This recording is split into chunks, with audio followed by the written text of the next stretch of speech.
one must know about Nairobi and one must know about Kenya. About Nairobi, to the south of this place, if you walk this direction in about 5 minutes, you will be at the Nairobi National Park.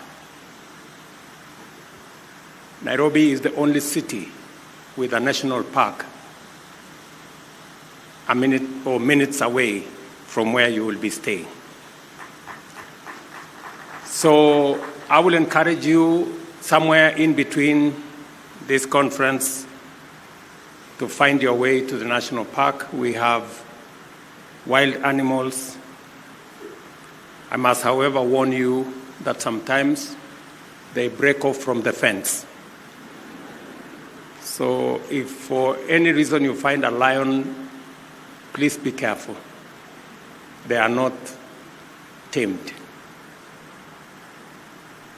I must know about Kenya. When you came to Kenya, I am sure you realize that from wherever you came from, you no longer need a visa to visit Kenya. And it is because the artificial barriers that we have since been brought down by technology. And that's why I am proud and honored to welcome all to the Connected Africa Summit 2024, at which we gather to inaugurate the sunrise of Africa's digital transformation, the spark which will ignite our continent's rapid development in every sector to accelerate Africa's progress in realizing its full economic potential. We are here to mobilize our shared dreams and ambitions, visions and strategies in order to pave pathways to our common future, a future designed and built by Africans for Africa. Today, we come together inspired by the shared vision of a continent whose thriving economy anchors global prosperity, driven by the full participation of every citizen, and where, through the relentless pursuit of innovation, integration, and efficiency, our digital economy becomes the fundamental enabler of the aspirations of over 1 billion Africans. The primary ambition of this summit is that through determined collaboration and innovation, we will lay a sustained foundation of connectivity and empower the people of Africa to achieve the UN Sustainable Development Goals as well as the AU's Agenda 2063. We have quite some time and we have some way to go in order to be ready for the digital economy and the future of work. Africa's internet penetration rate is 36%, which translates to 470 million users in a continent of 1.4 billion people. Current projections indicate that at the current pace of development, this number will increase by an additional 300 million people by 2030. Our continent is connected to the global internet through 19 undersea cables, which is comparatively modest compared to other continents. For example, Europe and Asia are connected by a significantly higher number of cable landings, leading to a greater broadband accessibility with profound impacts in terms of the strong positive relationship between digital connectivity and economic prosperity. Nevertheless, we must all be concerned by the fact that our rate of connectivity is poorer than the existing potential. Despite these connections, fixed broadband penetration in Africa is only about 5%, which leaves us far behind other regions of the globe. This has critical implications for our ambition for both connectivity and economic transformation through the digital economy. The reason is that even an increase of only 10% of our broadband connectivity can lead to a 1.4% GDP growth in our continent. Additionally, our low rate of connectivity also presents other challenges. For instance, Africa's current average broadband speed stands at 8.1 megabytes per second, and at 5% of the monthly gross national income per capita, data costs represent a significant expense and places connectivity beyond the reach of most, especially those who are vulnerable.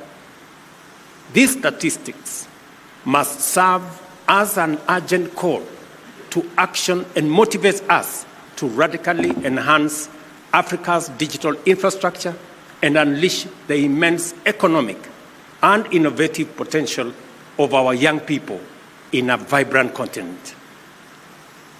Ladies and gentlemen, our vision for the future is bold, clearly urgent, and feasible. Under the African Continental Free Trade Area framework, we aim to harness Pan-African integration in order to expand our collective GDP from US dollars 1.7 trillion to US dollars 2.5 trillion by 2030. This ambition must be complemented by a strong commitment to bridge the huge digital divide which undermines our continent's growth prospects. Today, 300 million people across Africa live more than 50 kilometers away from an active fiber optic connection, a yawning physical gap that denies them access to internet and separates them from all the possibilities that the digital economy presents. Globally, Africa's digital infrastructure coverage, access, and quality lag behind our other regions. Yet, it does not have to be this way, because the most transformative interventions are just but a few decisions away. At the end of 2021, 84% of people in our region lived in areas where the third-generation network technology, 3G, connectivity was available, while 63% had access to G4 mobile coverage. However, regrettably, only 22% were using mobile internet services. This gap between coverage and usage is similarly large for broadband internet connectivity, with 61% of people in our region living within broadband range, but unfortunately unable to use it. The imperative, therefore, is clear and entails determined interventions to significantly increase access to broadband services and to enhance both service, quality, and affordability. In turn, higher digital inclusion will intensify job creation and will help us deal with the challenge of poverty. Beyond infrastructure, a thriving digital economy requires the presence of a sizable and highly skilled digital workforce to build on advances in digital technology and to drive innovation and productivity, thereby creating a dynamic ecosystem which ushers enterprises into the digital economy and enables them to scale up successfully. With the establishment of these essential foundations, the private sector should automatically emerge as the primary driver across the spectrum of emerging transformative use cases. I am in full agreement with everyone here that at the heart of our digital transformation are our young talents, brilliant minds who are actively contributing to the growth of the global technology sector, marking out Africa as an indispensable hub of technological innovation. And I saw many of them as I went through the various booths. Driven by bold creativity and an indomitable entrepreneurial spirit, African youth are pioneering advances in fintech, agri-tech, renewable energy, and digital services. They are a generation which has been socialized to internalize technology as a basic need and way of life that is essential not only for economic growth, but also as a vital tool for solving the most pressing challenges of our time, including improving access to basic services like education, healthcare, and for facilitating sustainable resource management. I speak about young people in Kenya because I see the tremendous potential that exists. The youth are our fundamental constituency, both as the principal builders and beneficiaries of a digitally enabled society where every African can thrive. This understanding is underlined by the theme of this summit, which provides us with a platform to amplify and accelerate the contributions of the youth through and throughout our continent. It is clear, therefore, that closing the digital divide is a priority in terms of enhancing connectivity, expanding the contribution of ICT sector to Africa's GDP, and driving overall GDP growth across all sectors. Africa's digital economy has immense potential, which is projected to reach $700 billion by 2050. This growth and projections in there is informed by a number of key positive factors, beginning with unfolding demographic dynamics. Briefly, our youth population, the youngest globally, is motivated and prepared to drive the digital economy, foster innovation, and entrench new technologies. As a country, we have made the very conscious decision that technology is going to inform the way we transform our country. We set out in the last 1.5 years to put all government services on a digital platform. I am very happy that we are 80% on the way, making sure that every government service is available on the digital platform. And speaking about technology, it is amazing how technology can revolutionize and fast-track our progress. And speaking about technology and what it can do to bring down barriers, in many of my country visits, I visited one TVET, 400 kilometers from Nairobi. And I will give you an example about what internet connectivity, technology, and the youth, the connection, the power of that connection, what it can do for the transformation of our continent. I went to a TVET in Kaiboi, in Nandi County, 400 kilometers away from Nairobi. And I met this young man, Brian. And Brian gave us his story, and he was sitting in front of a computer. And he said, after many things, that he takes 2 hours every day to work on his computer because he has digital skills and has been connected to a digital job.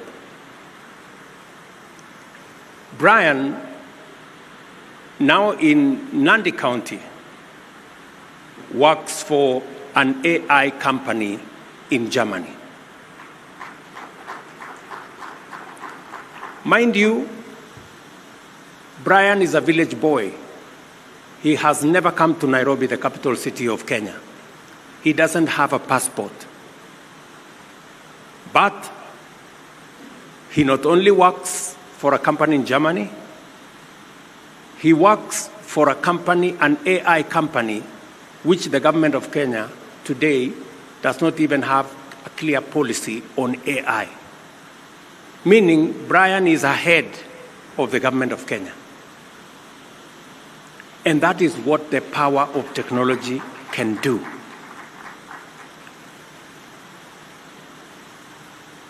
In the last 4 months, again, if I give you another example of the power of technology and the digital space.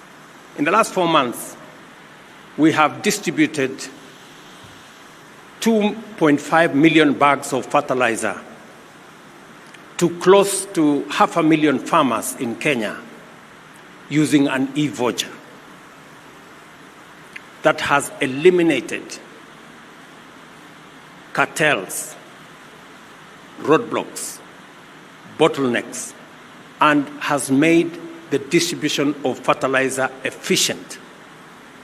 Because of the e-voucher last year, which we used to distribute our fertilizer, and the efficiency it brought into our farming, we increased our production by 50% last year.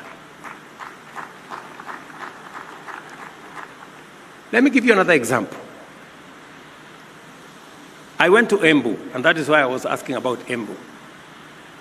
And women in the market, because we have a Wi-Fi, a free Wi-Fi in the market, were talking about the efficiency of their business because they can now connect to their suppliers because the internet is available, it is stable, and it is free. That is how e-commerce can expand because of internet connectivity, because of technology. Let me also say how technology can expand our industrialization. Today in Kenya, we have a company that manufactures fiber. Today in Kenya, we have a company that assembles smartphones.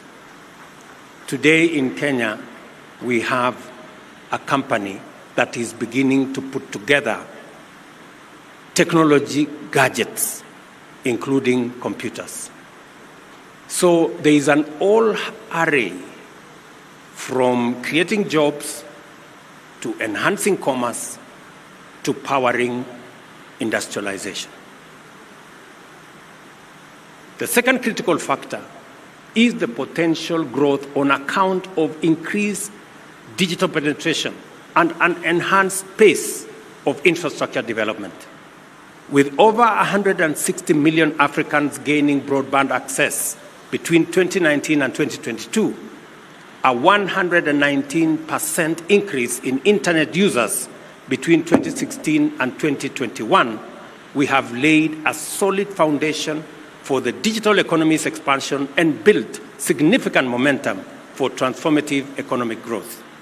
Consequently, we are poised to achieve exponential progress with further investments in expansion. And I'm very happy that we have many actors in our midst today so that they can work with us to unlock the huge potential that this space presents.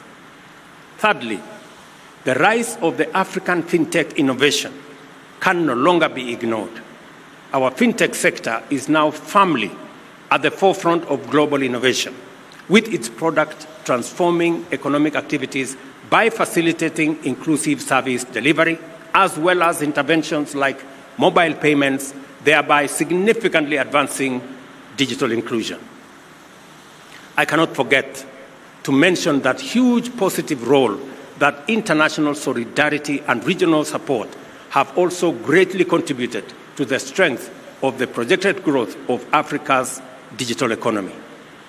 The World Bank's US $2.8 billion investment in digital development projects, for example, enables African countries to surmount challenges in developing digital infrastructure and drive sustainable growth of safe, inclusive digital economies.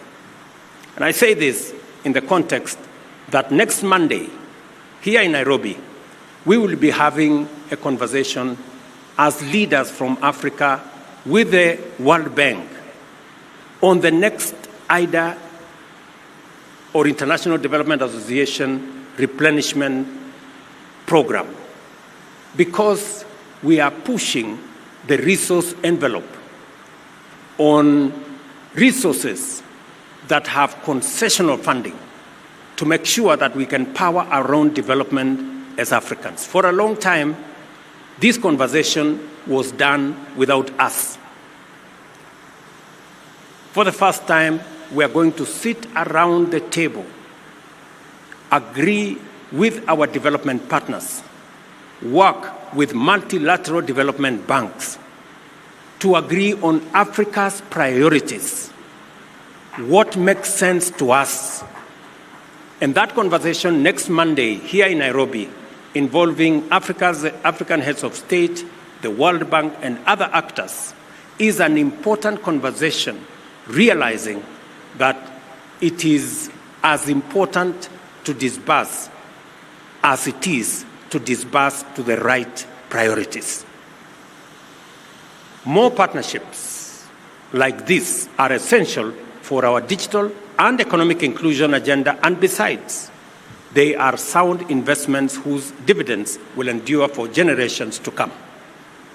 I wish to emphasize to the global community, and especially financial institutions and private sector investors, that betting on Africa's future now is the best investment decision with unprecedented immediate and long-term benefits.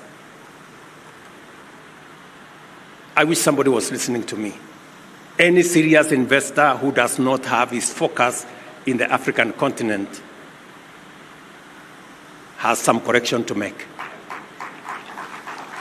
In addition, we have developed our policy and regulatory frameworks into fundamental enablers of Africa's digital transformation through effective collaboration.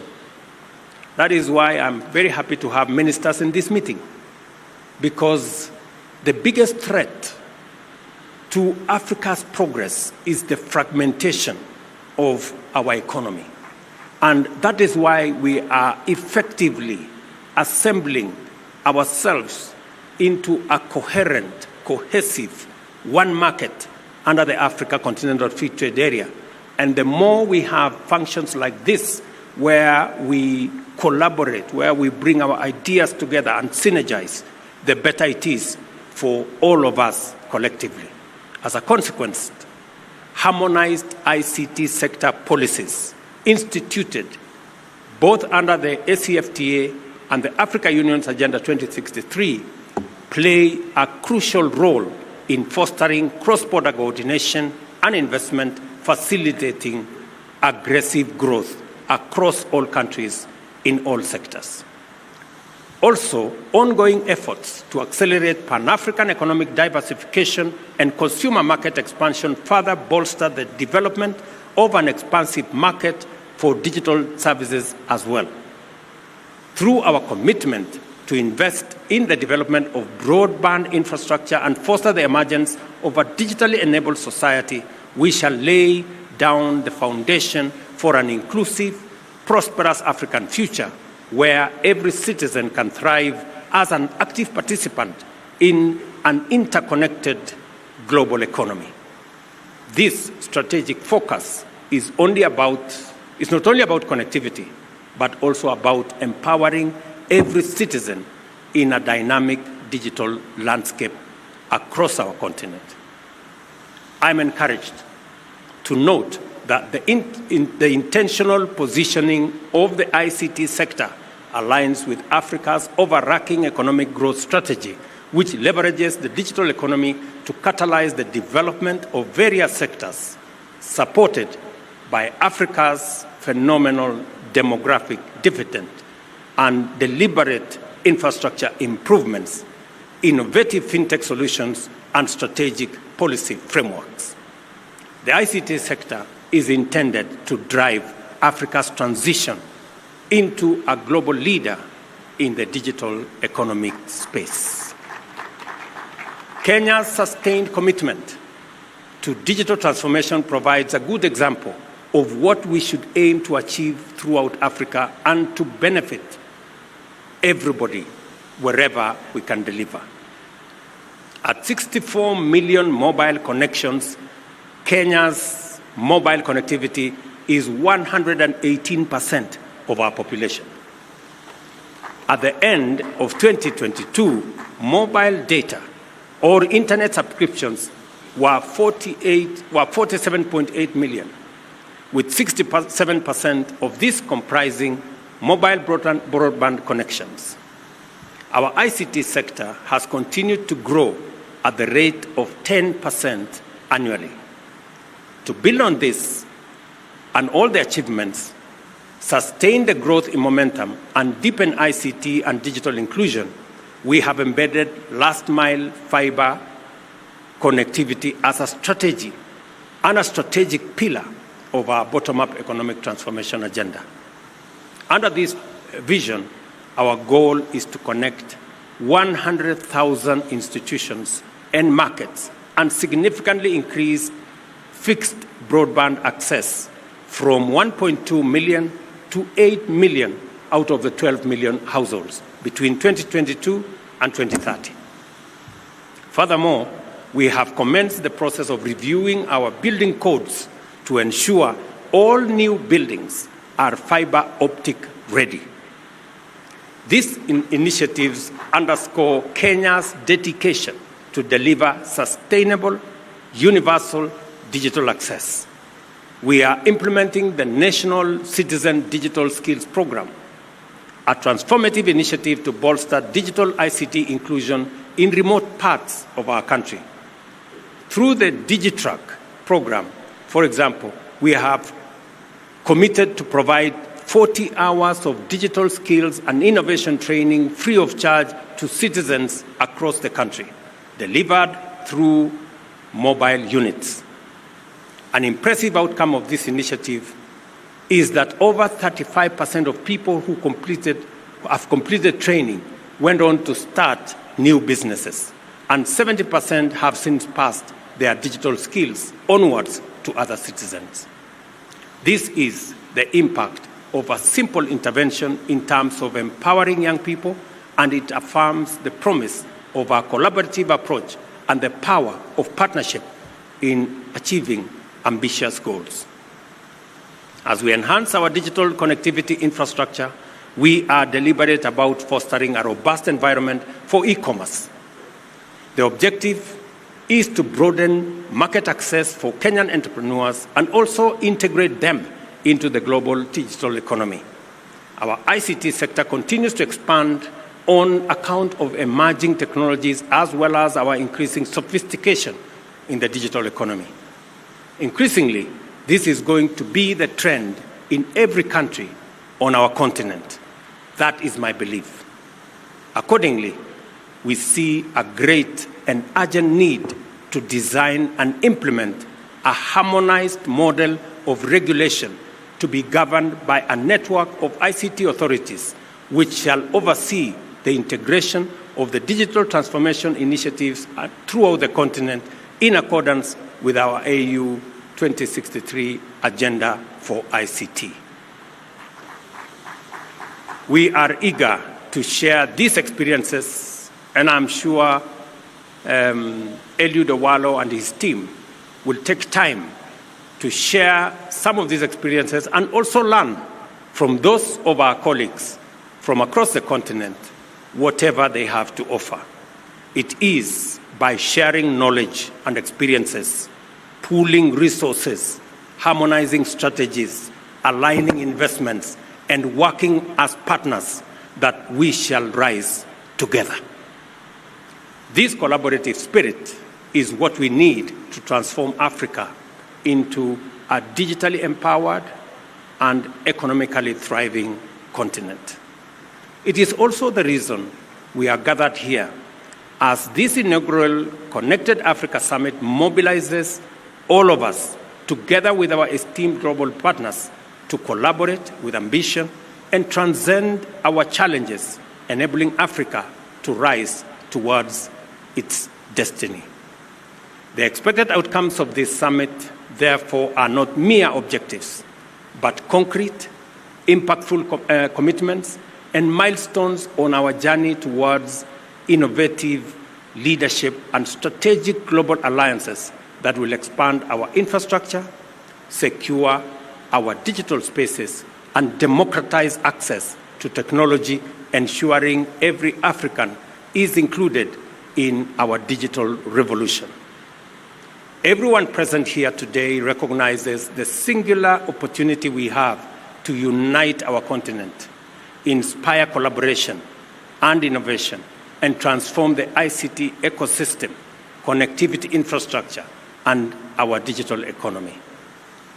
The time has come for us to mobilize our collective visions, align our skills, focus our aspirations, and unite our energies in pursuit of Africa's digital intentions, economic transformation, and